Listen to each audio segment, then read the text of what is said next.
Good morning, Ichigo, and welcome, ladies and gentlemen, Bleach, episode 25, Inbound.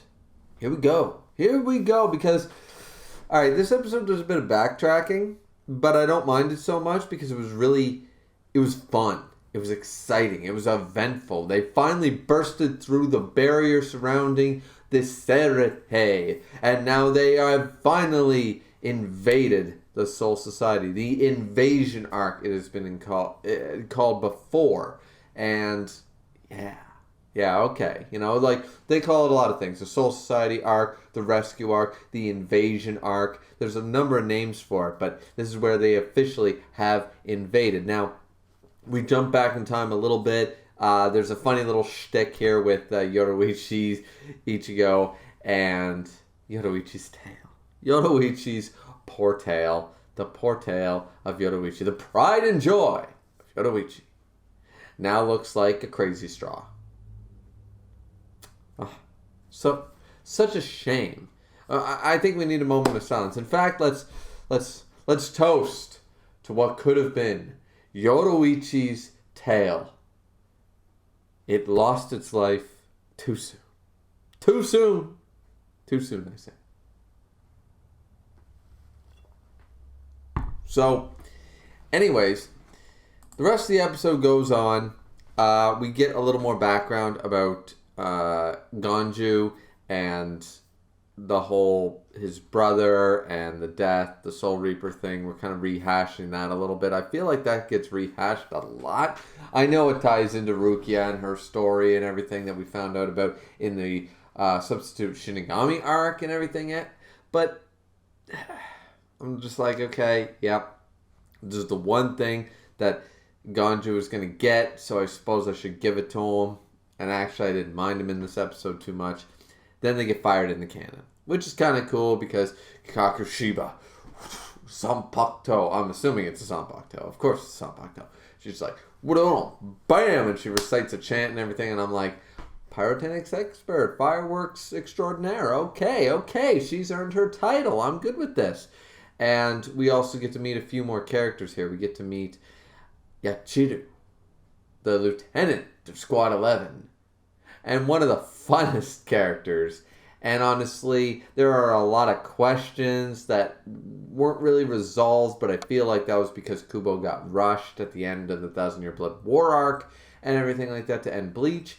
Yachiru was always fun, and the theories made about her and stuff, some of them actually proved to be true. Though there's still questions regarding that, because how is she here, there, and this situation and that situation and all that fun jazz. I'm sure it would have been explained, whether it was a good explanation or not, what have you, but I'm sure it would have been explained properly had Kubo been given the time. Once again, the whole reason we're reviewing Bleach, ladies and gentlemen, is because the 1,000-Year Blood War arc is getting an anime, and I can only assume Kubo is involved, apparently, so I can only assume that they will flesh out the end. They wouldn't make us wait 8 goddamn years. And then, oh yeah, we're just going to have the exact panel-to-panel rushed ending that Bleach did. No. Now, they've realized that the My Hero Academias and the Black Clovers of the world cannot stand up to the original, and they realized that Boruto is absolute trash. They realized that Shonen Jump thought that Fairy Tail was their problem. They thought Fairy Tail was the issue among young readers. Oh. How wrong were they? Boruto came along. So, this is hopefully going to be expanded upon because Yachiru is a really fun character. And here she is, Kenny! And all that fun jazz. I like it. And so Kenny, he's run off and he's ready to go because they end the meeting sort of idea. Kenpachi's already run off and he's looking for the strong one. I need to go find the Ryoka. I need to go find the strong one. Actually, gotta say that this is one of the... I know it's probably not the first, and I'm sure they did this for a couple of years, but I remember a lot of 4Kids dubbed anime where everything had to be jelly donuts and stuff like that. The thing is that Bleach was one of my first anime where they didn't try to westernize terms when unneeded. They didn't, they don't call them Shinigami, they call them Soul Reapers, but they still use Sanpakuto, Kido, they call the spells the right thing, the releases Bankai, Shikai, Ryoka, they don't change the names of characters. They were pretty good with Bleach. And it was one of my first introductions where they didn't really screw around with that too much. They didn't really do that too much actually in the Inuyasha anime as well, but the Inuyasha anime evolved to a point of that, right? So, yeah, this right here, I just really enjoy this whole episode. It was just a lot of fun because now we got our main cast, we got all our fan favorites. I mean, yeah, we don't have certain Espada and stuff like that, but I feel like now all the characters that everybody cares about is now officially here. We're here in Bleach. The captains are on the move. They cancel the meeting. We have that scene that, trust me, I will talk about it eventually because, I mean, I can talk about it here briefly, but I'm sure I'm going to have to bring it up again because one of the problems with anime is that they love to fill up their 20-minute time slot by flashback to the, with the grainy overtone or the gray overtone or whatever have you. Hitsugaya goes into this memory about 2 or 3 times in this arc, so trust me, we'll talk about it again. But either way, at the end of the captain's meeting, Aizen was going to say something, he doesn't, they cross paths, don't underestimate me, Ichimaru, and all that stuff, and Toshiro was the one to listen. Okay, alright, fine, dandy, we're good. Then they've entered in, they talk about the logistics of it, but pretty much it doesn't really matter. At the end of the day, they actually get through the barrier of the Serite, the main group, and they get separated.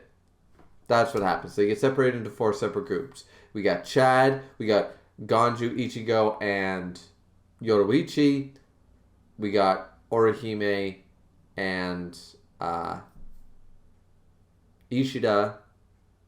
Wait a minute, how did they split off in... Whoa. Wait a minute, who am I missing here? It was said they split off into 4... Okay, so Ganju must have gotten separated. Remember, I haven't read the Bleach manga or rewatched these episodes, so I'm up to episode 25. But apparently, at the end of the episode, we see it split the sky. Kenpachi's watching, and it was split into 4. That's why I hesitated there with Ishida, because I'm like, okay, yeah, Chad, because Chad then threw Ishida back, and then Ishida and Orihime got it. And then we have Chad on his own. Okay, there's 2 groups. Then there was Yoruichi, Ichigo, and Ganju.